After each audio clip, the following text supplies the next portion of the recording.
Hi everyone, and thank you for being here. Today we're going to explore something both ancient and incredibly modern, the fascinating field of cryptography. This is a journey that spans thousands of years, from simple secret codes scribbled on parchment to the powerful mathematical systems silently protecting our banking, messaging, and national security infrastructures. We'll look at how cryptography evolved, not in isolation, but as a direct response to human needs to send secrets, protect trust, and defend against attackers. First human code breakers, and now computers capable of billions of guesses per second. Review the roadmap. First, we'll start by laying the foundation, defining cryptography and why it's more than just secret writing. Then, we'll look at its historical roots, the classical ciphers like Caesar, Vigenère, and railings that gave us the earliest structured ways to hide information. After that, we'll dive into modern rock ciphers, the heavy-duty workhorses like DES and AES that power encryption today. And finally, we'll glance at what lies beyond, modes of operation, future challenges, and how this field is preparing for threats we haven't fully faced, like quantum computing. At its heart, cryptography is about securing communication. It takes information we can read in text and transforms it into something that looks like nonsense, ciphertext. Only those with the correct key can turn it. But cryptography's role goes much further than hiding secrets. It upholds confidentiality, making sure that the internet parties can read the information. Integrity, making sure that even if a single character changes, we can detect it. Authentication, verifying that the message really came from the person or the system we think it did. Non-repudiation, ensuring that someone can't later deny sending the message. Think about all the ways you rely on this every single day. Logging into your email, transferring money, storing passwords, even signing into a Wi-Fi network. Cryptography is silently working behind the scenes, making sure that what you send, receive, and trust online is safe. Uh, yeah. Now imagine what the internet really is. A huge network of computers, many of which you don't control, all talking to each other. Data doesn't travel in a straight private line from your phone to your bank. It jumps through routers, servers, and sometimes even across countries. Without encryption, every message could be intercepted, read, or even modified and transferred, and you'd never know. Here's the basic process we rely on today. You start with a plain text, say transfer 5,000 to savings. The data is encrypted using a secret key. It travels across the network, maybe through multiple service providers, possibly stored temporarily in the cloud. Even if someone sees it, all they see is gibberish. Finally, the intended recipient decrypts it using the correct key and gets the original message. This is why cryptography is described as the trust fabric of the digital age. Without it, modern life, banking, private messaging, and e-commerce would simply not function safely. Classical cryptography. Long before computers, people still had secrets worth protecting. Military plans, diplomatic messages, trade agreements. They developed clever systems to hide these messages, often relying on paper, pen, and mental error. Classical cryptography falls into two broad categories: substitution ciphers and transposition ciphers. Substitution ciphers replace each symbol with another symbol. Transposition ciphers keep the same symbols but change their order. These were groundbreaking in their way but limited. These the key spaces, meaning the number of possible ways to encrypt, were small. By today's standards, patterns in human language made many ciphers crackable, using frequency analysis, counting how often letters appeared. Still, these early methods introduced essential ideas, keys, algorithms, trade-offs between usability and secrecy. They were the first bricks in a foundation we're still building on.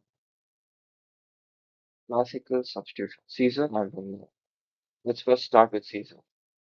Imagine you have a message, hello, and you decide to shift each letter three places forward. H becomes K, E becomes H, E becomes O, and O becomes R, giving us KHOOR. It's easy to understand and quick to use. Julius Caesar himself reportedly used it to send orders in wartime. But here's the problem. There are only 25 possible shifts. A modern computer could try every one in less than a millisecond, even by hand. A skilled analyst could test all possibilities and read the message fairly quickly.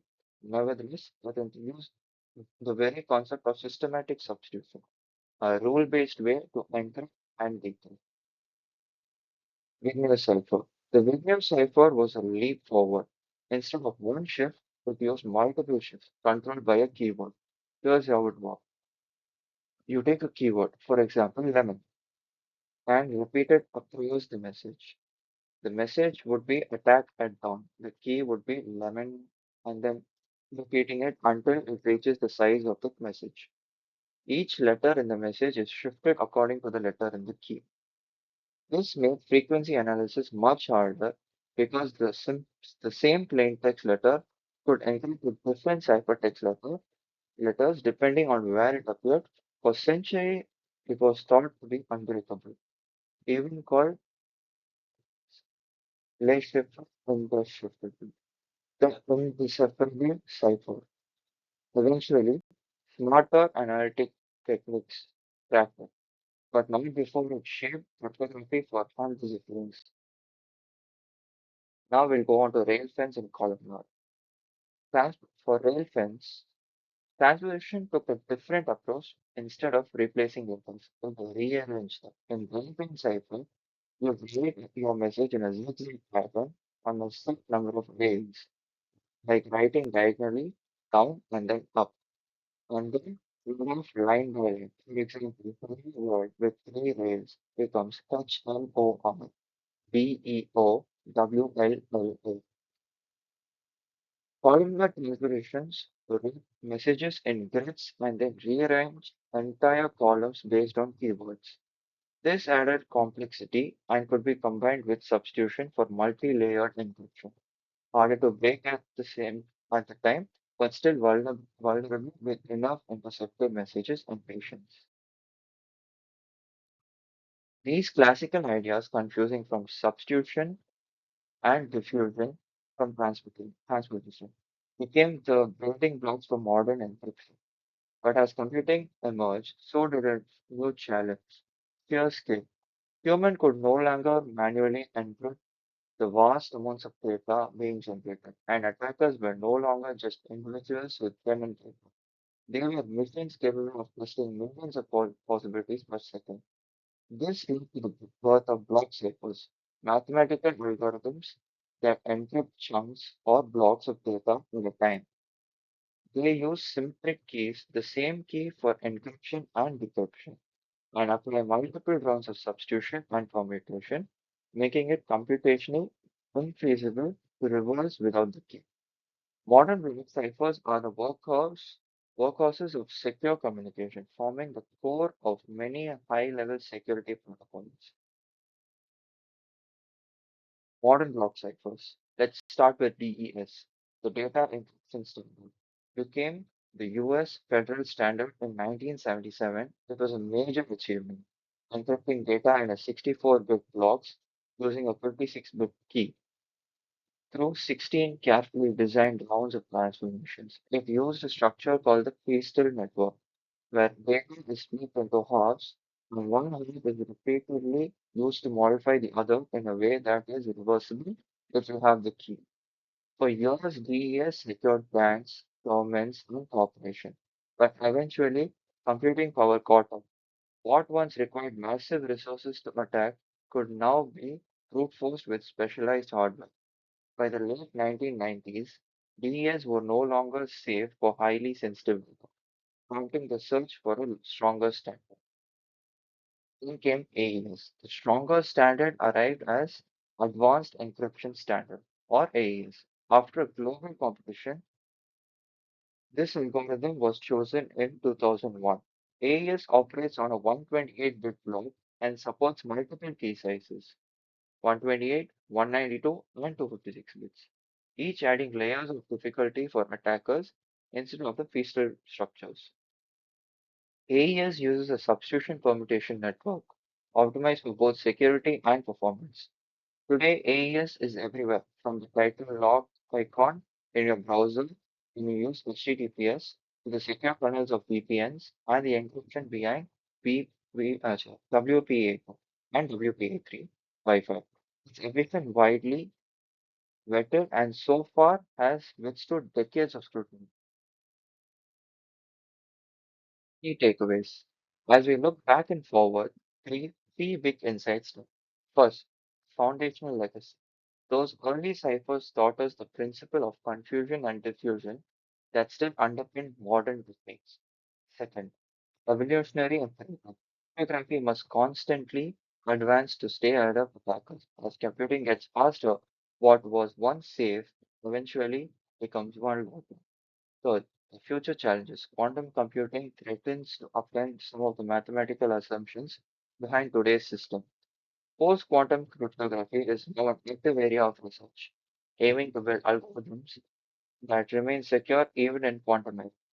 Cryptography isn't static, it's a living, adapting shield, evolving alongside technology and threats to keep trust intact in an increasingly digital world.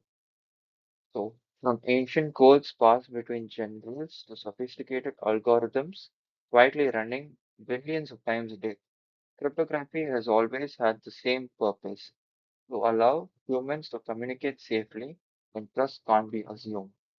It's the science of secrecy, the mathematics of trust, and in many ways the backbone of modern internet.